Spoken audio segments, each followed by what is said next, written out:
All right. On the injury front, we have 3 players of note. Kane has a hamstring, still evaluating that. Mason Taylor, we're managing an ankle with Mason today, so there's a chance he won't be out there. We're managing that today. And Jay Tufele, he has a personal issue, and we're going to let him handle that, so he won't be out there today. When it comes to the transactions that we had, we released Xavier Gipson, and we will be bringing in some other guys. We already brought one guy in, Isaiah Williams, who I know. He was with us in Detroit. I think 23 or 24. He was with us. And then we're going to look at some guys that's in-house. And I want to be known that decisions that's made are not rash decisions, and they're never based off of one incident. So, and I will keep it at that. Xavier's a really good player. He's going to play in this league. But I felt it was time for us to move on in another direction. So I'll leave it at that. When it comes to the Bills, really tough opponent. Obviously, an opponent that consistently goes to the playoffs. They do a good job of how they manage their roster. I mean, obviously, they have the MVP of the league with the quarterback, and he is a hell of a player. And he is surrounded by tough, competitive, smart players, which I think the coach does a really good job of building his roster. The running back, he's a problem. James Cook, and we have to make sure we understand exactly what he brings to the table. Defensively, man, we really got to watch out for Oliver. He's a disruptor. He's a penetrator. They move him around quite a bit. He's very athletic. He's a problem. We have to make sure we watch out for him. We played these guys last year when I was in Detroit, and it was a high-scoring game. And, man, they bring a lot to the table when it just comes to understanding how to play the game of football. They did some really good things when it comes to situational football. So this would be a really good challenge for us. But I know for a fact our guys are looking forward to the challenge. So any questions? What do you remember about that game in Detroit against the Bills last year, and what can you take away from that could possibly help you? Man, the first thing I remember is I think we had 8 starters out in that game, and we were playing with a lot of guys that I don't even think I knew their first name. I just knew them by the number that they had.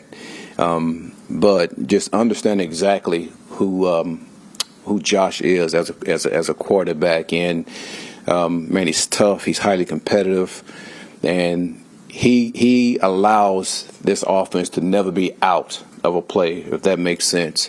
When I say that, once he starts to move around, he does a really good job of finding guys. And I think those guys do a really good job of understanding what he's going to do and how he's going to react. And they react really well off him, of finding open lanes and things like that for him to deliver the ball. So I thought defensively they were very disruptive. When you watch the tape, and I can go back to Oliver and even the end that they have, man, like very disruptive. And they caused some issues. They really did. So we're going to have to really watch that tape and have a really good game plan for these guys. With Gipson, AG, what kind of message do you think that sends about accountability? That's why I said that statement earlier. Man, we're trying to get the best players on this team that can play a role. And at this point, I just felt like we need to have a change, at that spot. It's not just that as far as accountability. It's accountability in everything that we do. So I don't want to just pin it on, he fumbled the ball. Okay, that's not it. This was a number of things that led up to this. And again, I'm going to go back to Xavier's going to be a player who's going to play in this league. I know he's going to correct this because of who he is as a person. I just felt like it was time to make a change. And between me and Mooj, we had conversations about it, and we made the change. After going back and looking at the film, how excited are you about the potential that you guys have, the line of scrimmage on both sides of the ball? To be honest with you, after that Monday, I flushed that game. So I'm excited about the things that we're continuing to build and how we're moving forward, to be honest with you. And I try my best not to look back and focus on what just happened, if that makes sense. I really focus on what we're trying to do right now and continue to play our brand of football, because I think that speaks louder than anything. So I'm excited about the players we have. I've always said that. I will always say that. because I do think we have damn good players on this team. And with the coaching staff, man, we're going to do everything we can to coach these guys up to be a good opponent that's coming into our building. With Mason Taylor, is that the same ankle he was dealing with in training camp? Yes, it is. It is the same ankle. What do you think Memu showed in that first game? Again, right now he's focused on the two other ends that he's going to play against this week. But overall, man, I think he did a good job. I think that it's said often that offensive linemen have the hardest time transitioning from college to the NFL. Like, what is it about Armand that he's been able to be so effective as he is right now for a 21-year-old? Yes, he is. He's obviously very tough. He's committed. New word. That of a trait of him is committed to being a really, really good player. And the time he spends in the film room, the time he spends on the field, the time he spends with his teammates of trying to be the best that he can be. You see that with him on a daily basis. So I'm excited about that player. We're all excited about that player. He's going to be a good player for us for a long time. Is there a challenge after you play well offensively Sunday, close to 400 yards, 32 points, to come in and say, okay, we got things to fix, right? Like I think it's easier if you struggled on Sunday to come in and make those fixes. Is there something as a coach you kind of have to make sure everyone's on the same page now? Well, I tell this to the players quite a bit. This is an imperfect game that we're trying to perfect, and there's always things that we have to fix.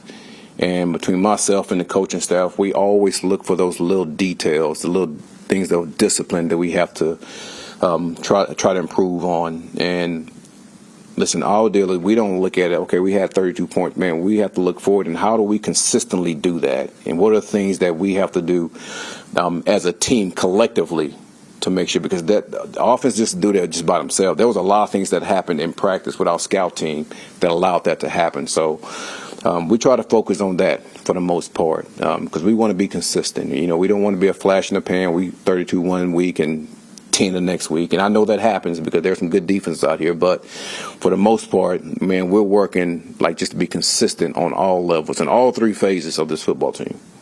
Do you think with Justin Fields, other than the plays he was escaping pressure, he was pretty much almost exclusively as a drop back, straight, working from the pocket. Is that what you meant early in the offseason when you talked about trying to make him a complete quarterback? I think it was at the league meeting or something. So you're going to let him play quarterback. Well, that's always been the plan, to let him play quarterback. And whatever the game plan, whatever it consists of, he's going to go out there and he's going to operate as best he can. And again, you're right. I've said that from the very beginning that we're going to let him play quarterback, and we're going to see the things that he like, and we're going to also progress with the things that he's not good at, so he can get better in that aspect. So, and this is still a work in progress, and we're going to continue to work with him. And I know just because of the type of person that he is, and how he's always been, he's going to do everything he can to perfect that. So. Again, I look forward to seeing him how he matures through this season. A couple more. When you guys brought in Harrison, said face and everything like that, what has he brought to this team in the little time that he's been here, and how did he acclimate himself? Man, legit leadership qualities. He's very selfless. He's going to pour into all these guys as much as he have to make sure that they understand what it takes to win. He's been a part of a program in Buffalo when they were downtrodden. He helped bring them back up. He's been a part of Minnesota when they were just on the cusp of actually going up, and he helped those guys end up having a really good season. So he's been there, he's done that, and he's tough, he's hard-nosed, he's competitive. Everything about a defensive lineman that I like. He's strange.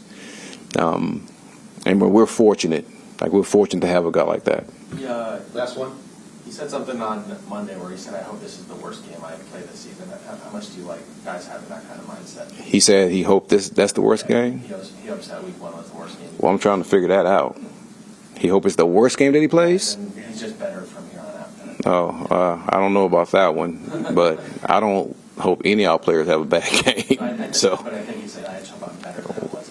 Well, I'm going to still say that. I hope no player has a bad game. We want to be at our best anytime we go out. So if this was his worst game, oh, hell, I look forward to what he's going to give us from here on out then.